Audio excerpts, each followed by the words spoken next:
Discípulos de um torturado na cruz. Fui crucificado com Cristo. Não sou eu que vivo, mas é Cristo que vive em mim. Gálatas 2, versículos 19 a 20. Sejamos todos bem-vindos a este nosso terceiro encontro.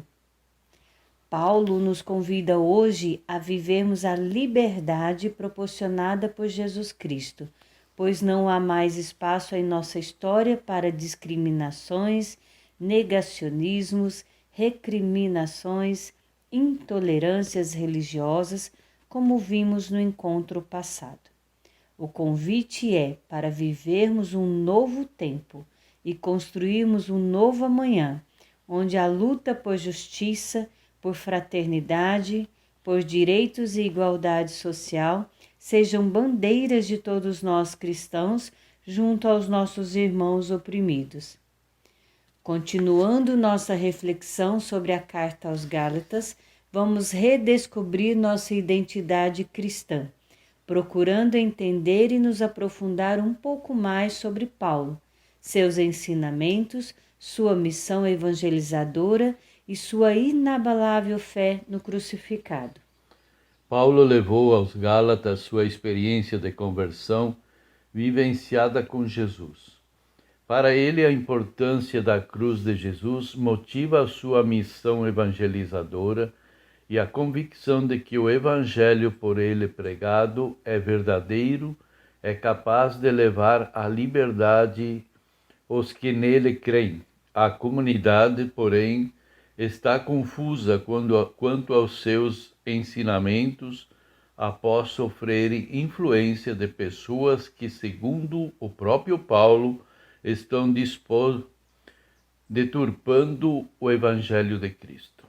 As dúvidas que pairavam na Galácia sobre os ensinamentos de Paulo muitas vezes também estão presentes em nossas comunidades, em nossas famílias ou até em nós mesmos.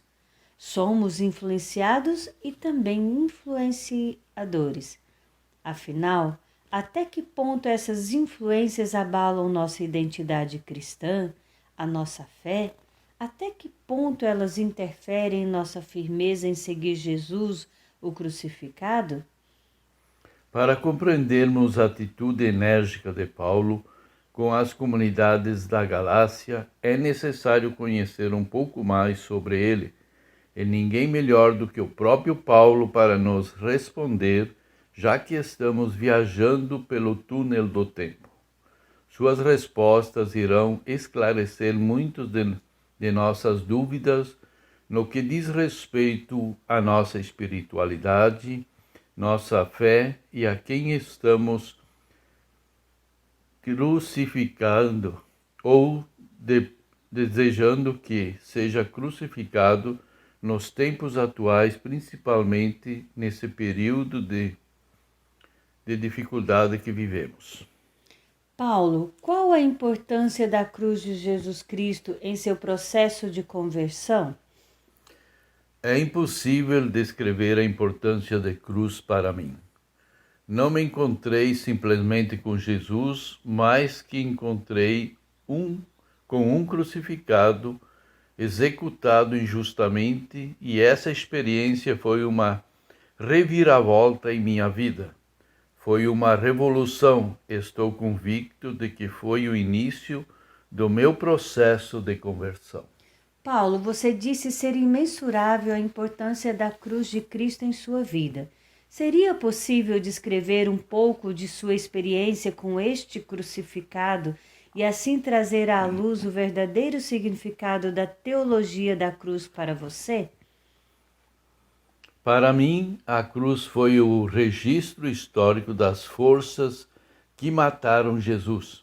Sua execução de forma violenta e vergonhosa para muitos foi sem sombra de dúvidas também motivo por ele estar sempre do lado dos pobres, dos excluídos e dos oprimidos.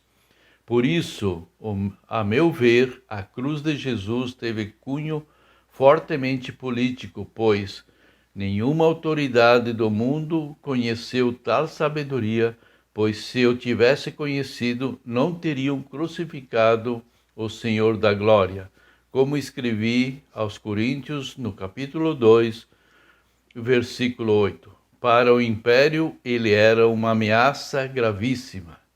Era visto como uma afronta ao sistema dominador e escravocrata daquela época. Há um equívoco por parte de muitos ao afirmarem que o significado da morte e ressurreição de Cristo seja só um sacrifício para a nossa salvação. Pois foi isso que sempre escutei, Paulo, que Jesus morreu porque era obediente ao Pai, que queria nos salvar por meio de sua morte, e que por isso nós temos também que sofrer e viver sempre conformados com tudo que passamos nesta vida. É muito mais que isso. Pela execução de Jesus na cruz, o pior instrumento de tortura do meu tempo, o poder de Deus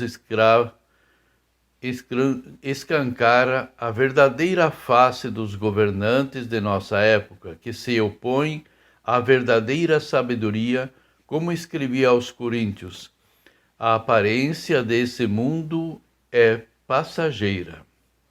A cruz de Cristo é o sinal da liberdade e convicção de que o projeto do Pai para os pobres e marginalizados merecia uma entrega total e livre, mesmo que nos custasse a execução mais cruel e reservadas aos oprimidos do império, aos opositores do Império Romano. Por isso, afirmo a minha identificação com o crucificado. Puxa vida, eu ia morrer sem pensar nisso. Muito obrigada, Paulo. É para que vocês reflitam sobre a importância da cruz de Cristo, reforço o que eu disse à comunidade de Coríntio em minha segunda carta. Somos atribulados por todos os lados, mas não desanimamos. Somos postos em extrema dificuldade, mas não somos vencidos por nenhum obstáculo. Somos perseguidos, mas não abandonados. Prostrados por terra, mas não aniquilados. Segundo Coríntios 4, versículo 8 a 9. Este, então, seria, sem sombra de dúvidas, um dos motivos de sua insistência em falar tanto da cruz de Jesus? Sem sombra de dúvida, mas também é importante ressaltar que pelo batismo nós cristãos e cristãs participamos dessa morte e ressurreição de Cristo. Morremos juntos com Cristo para o pecado, sinônimo de toda a injustiça e opressão, de desprezo pela pessoa e por seus direitos, de todas as maldades existentes e de tudo que nos escraviza. Isso não é somente pela morte de Cristo, mas principalmente pelo poder de Deus em ressuscitá-lo dos mortos, capacitando o batizado a caminhar numa vida nova. Nos tornamos homens e mulheres livres das amarras que o mundo nos impõe, por esse sistema social perverso, historicamente, insiste em persistir. Paulo, muito obrigada. No próximo encontro, eu sei que você vai nos falar um pouquinho mais sobre a lei e a liberdade. Até mais.